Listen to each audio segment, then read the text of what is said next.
In 1815, Britain was a constitutional monarchy with a parliament and two political parties.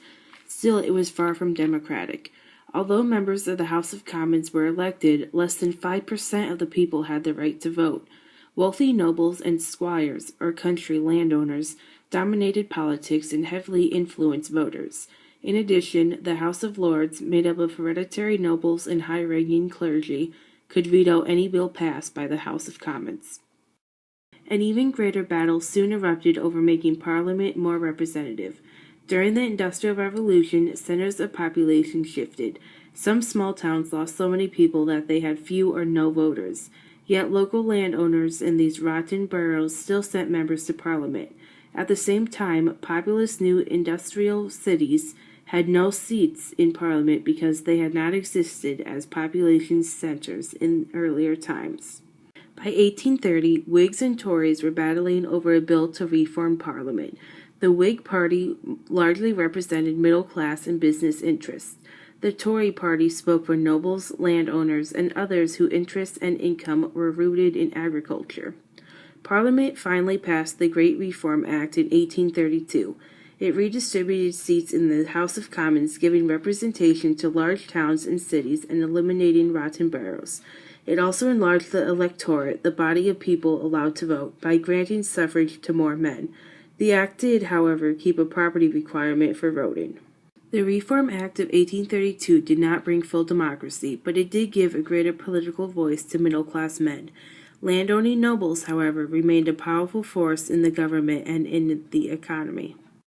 In the 1830s, protesters known as Chartists drew up the People's Charter.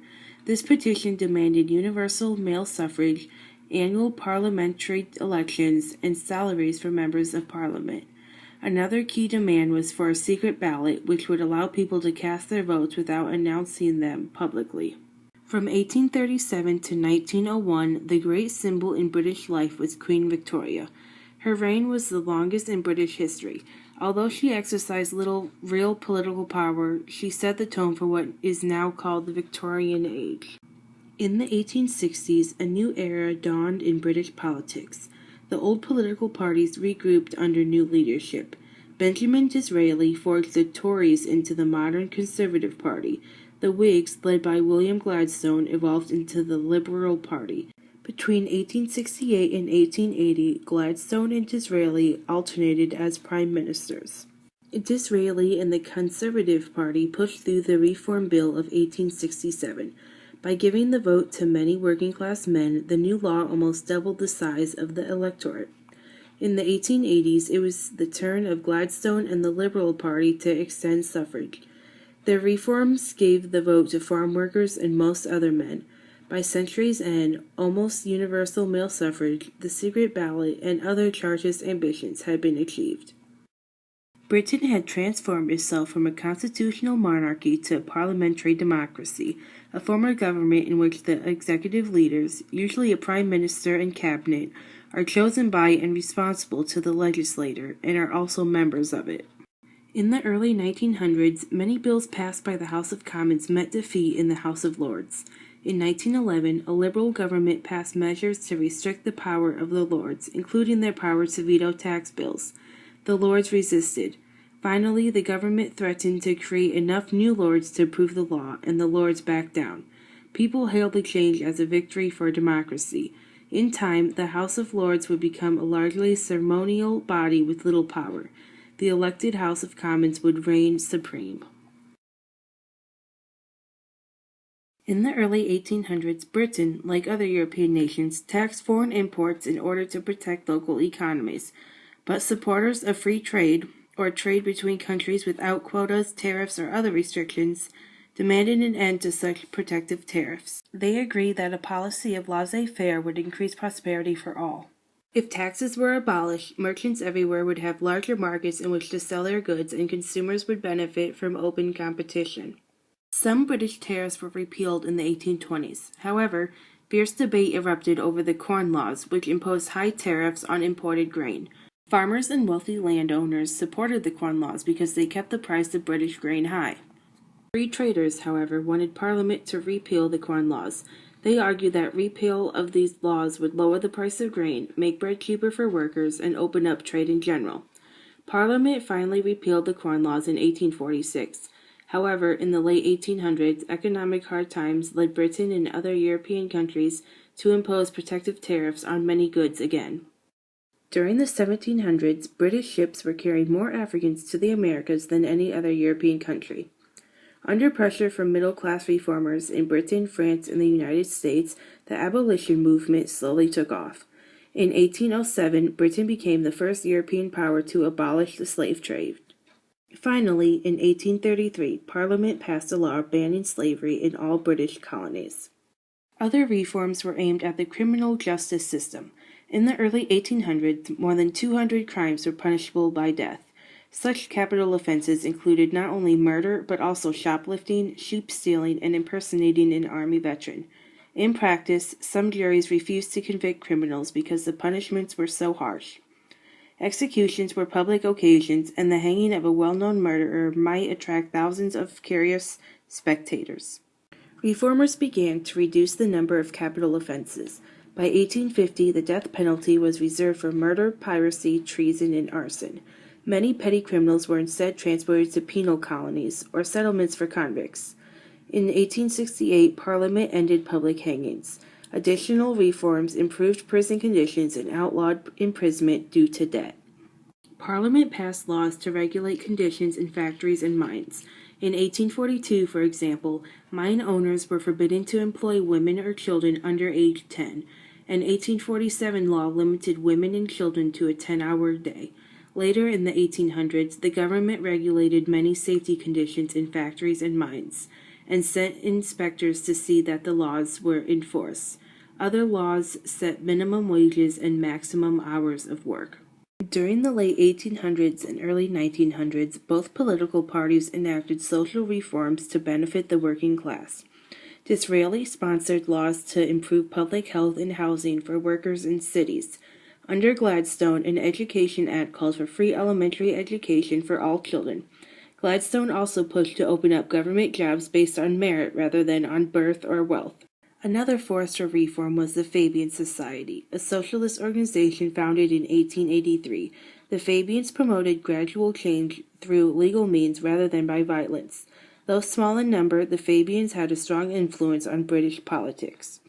In 1900, socialists and union members backed the formation of a new political party, which became the Labour Party.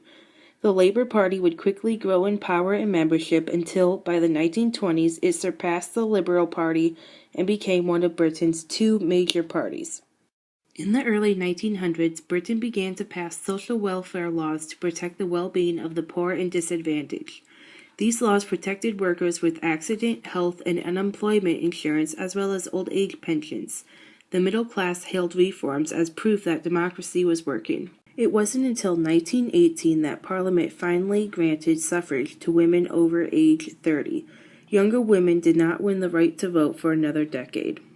Throughout the 1800s, Britain faced the ever-present Irish question.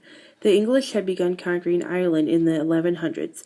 In the 1600s, English and Scottish settlers colonized Ireland, taking possession of much of the best farmland. The Irish never accepted English rule. They bitterly resented settlers, especially absentee landlords who owned large estates but did not live on them. Many Irish peasants lived in desperate poverty while paying high rents to landlords living in England. In addition, the Irish, most of whom were Catholic, had to pay to support the Church of England. Under these conditions, resistance and rebellion were common. In 1829, Parliament passed the Catholic Emancipation Act, which allowed Irish Catholics to vote and hold political office. Yet many injustices remained. Absentee landlords could evict tenants almost at will.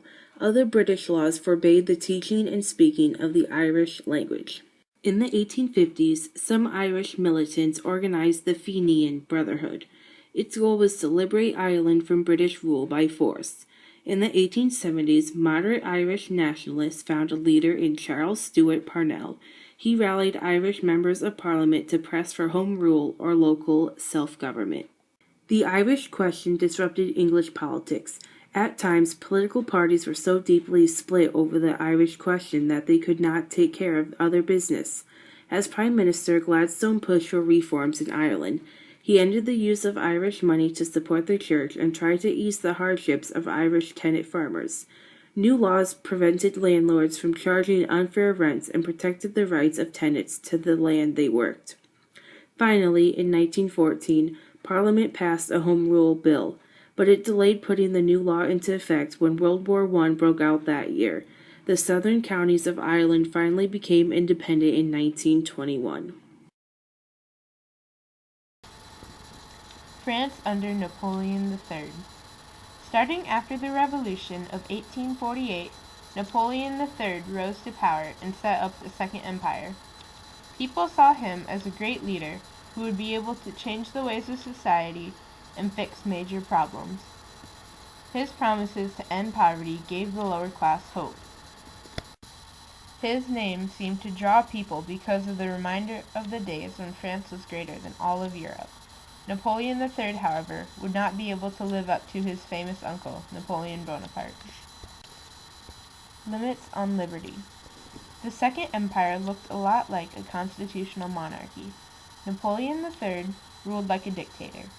He had the power to appoint the cabinet, the upper house of legislature, and many officials. Debate was limited and newspapers were heavily censored. In the 1860s, Napoleon began to pull back some and gave more power to the legislature. When the war with Prussia began, Napoleon III issued a new constitution that extended democratic rights. Promoting economic growth. France prospered at mid-century. Napoleon was promoting new ideas that would make his country prosper, such as railroad building, the urban renewal of Paris, and he invested more in industry. Another person that helped France prosper at this time was Ferdinand de Lesseps. He organized the building of the Suez Canal, which would link the Mediterranean Sea with the Red Sea and the Indian Ocean. Foreign adventures. Napoleon was doing well with France and creating new wealth, but he did not have such an easy time with foreign affairs. When he tried to place Maximilian as the ruler of Mexico in hopes of expanding French rule, the people of Mexico resisted his rule, and the U.S. did not agree with the situation. After 4 years, France withdrew, and Maximilian was overthrown and killed by patriots. Challenges of the Third Republic. When Napoleon was captured, the Republicans in Paris put an end to the Second Empire. At first, they set up a temporary government, or provisional. This provisional would eventually become the Third Republic. The Paris Commune. In 1871, when an uprising broke out in Paris, the rebels created what was known as the Paris Commune. The Paris Commune's goal was to save the Republic from royalists. The rebels were called communards, and they ranged from workers and socialists to bourgeois republicans. Their reason for the uprising was because they rejected the harsh peace that the National Assembly had signed with Germany. When the National Assembly ordered the Paris Commune to disband, the communards refused. After the refusal, the National Assembly sent troops to retake Paris. This civil war went on for weeks, and as the government forces moved forward, rebels set fire to government buildings and killed some of their hostages. The government forces killed about 20,000 communards, and that was the end of the Paris Commune. The suppression of the Paris Commune deepened social divisions in France. Government structure. The Third Republic remained in power for 70 years. Their system had a two-house legislature, the Chamber of Deputies and the Senate. Together, these two houses selected a president of the Republic. The position, though, had little power and was mainly used for show. Most power was given to the premier. Unlike Britain, which had a two-party system, France had a wide range of parties that reflected the wide range of splits in the country. In order to win a vote, politicians had to form coalitions, or alliances with other parties. Even though coalition governments are popular throughout Europe, they are usually very unstable. In the first 10 years of the Republic, 50 coalitions formed and fell through. Anti-Semitism and the Dreyfus Affair. Alfred Dreyfus, a high-ranking military officer, was accused of being a German spy. At his trial, however, neither he nor his lawyer was allowed to see the evidence against him. Military elite detested Dreyfus for being in such a high position and being Jewish. Even though he claimed innocence, he was convicted and condemned to life in prison. In 1896, when new evidence arose and pointed to another officer, the military still did not grant Dreyfus a new trial. Deep divisions. The Dreyfus affair further deepened the divisions in French politics. Each party had their own beliefs, whether they were fighting for justice and equality or if they were fighting for the side of the anti-Semitics. Émile Zola joined the battle when he wrote an article in which he charged the government with suppressing the truth. As a result of the article, Zola was convicted of libel, or the knowing publication of false information. Eventually, the side fighting for equality made progress, and the evidence against Dreyfus was shown to be forged. A French court cleared Dreyfus of all charges and restored all his honors. Calls for a Jewish state. The Dreyfus case reflected the rise of anti-Semitism in Europe. Anti-Semitics were often members of the lower middle class who felt insecure about their economic position. They adopted an aggressive intolerance for outsiders and a violent hatred towards Jews. When Theodor Herzl saw the way the Jewish people were being treated, he called for Jews to form their own separate state. In this state, they would have rights that were denied to them in other European countries. Herzl helped launch modern Zionism, a movement that was dedicated to rebuilding a Jewish state in Palestine. Separating the church and state. France wanted to repress the involvement of the church in state affairs. Republicans saw the church as a conservative force that opposed progressive policies. To repress the church, the government closed church schools, along with many monasteries and convents. In 1905, France passed a law that separated the church from the state and also stopped paying the salaries of the clergy. Catholics, Jews, and Protestants were free to worship however they pleased, but would not have any special treatment from the government. Women's rights. Under the Napoleonic Code, women had few rights. By the 1890s, a growing women's rights movement sought legal reforms. One right that was gained was that married women had the right to their own earnings. In 1909, Jeanne Elizabeth Schmal found the French Union for Women's Suffrage. This group favored legal protest. Liberal men, however, were reluctant to grant women suffrage because they feared the women would vote for church and conservative causes. Therefore, women did not win the vote until after World War II. Looking ahead. In 1914, France was the largest democratic country in Europe. There was a constitution that protected basic rights, and their economy was usually prosperous. It had expanded its overseas empire so that it was only second to Britain.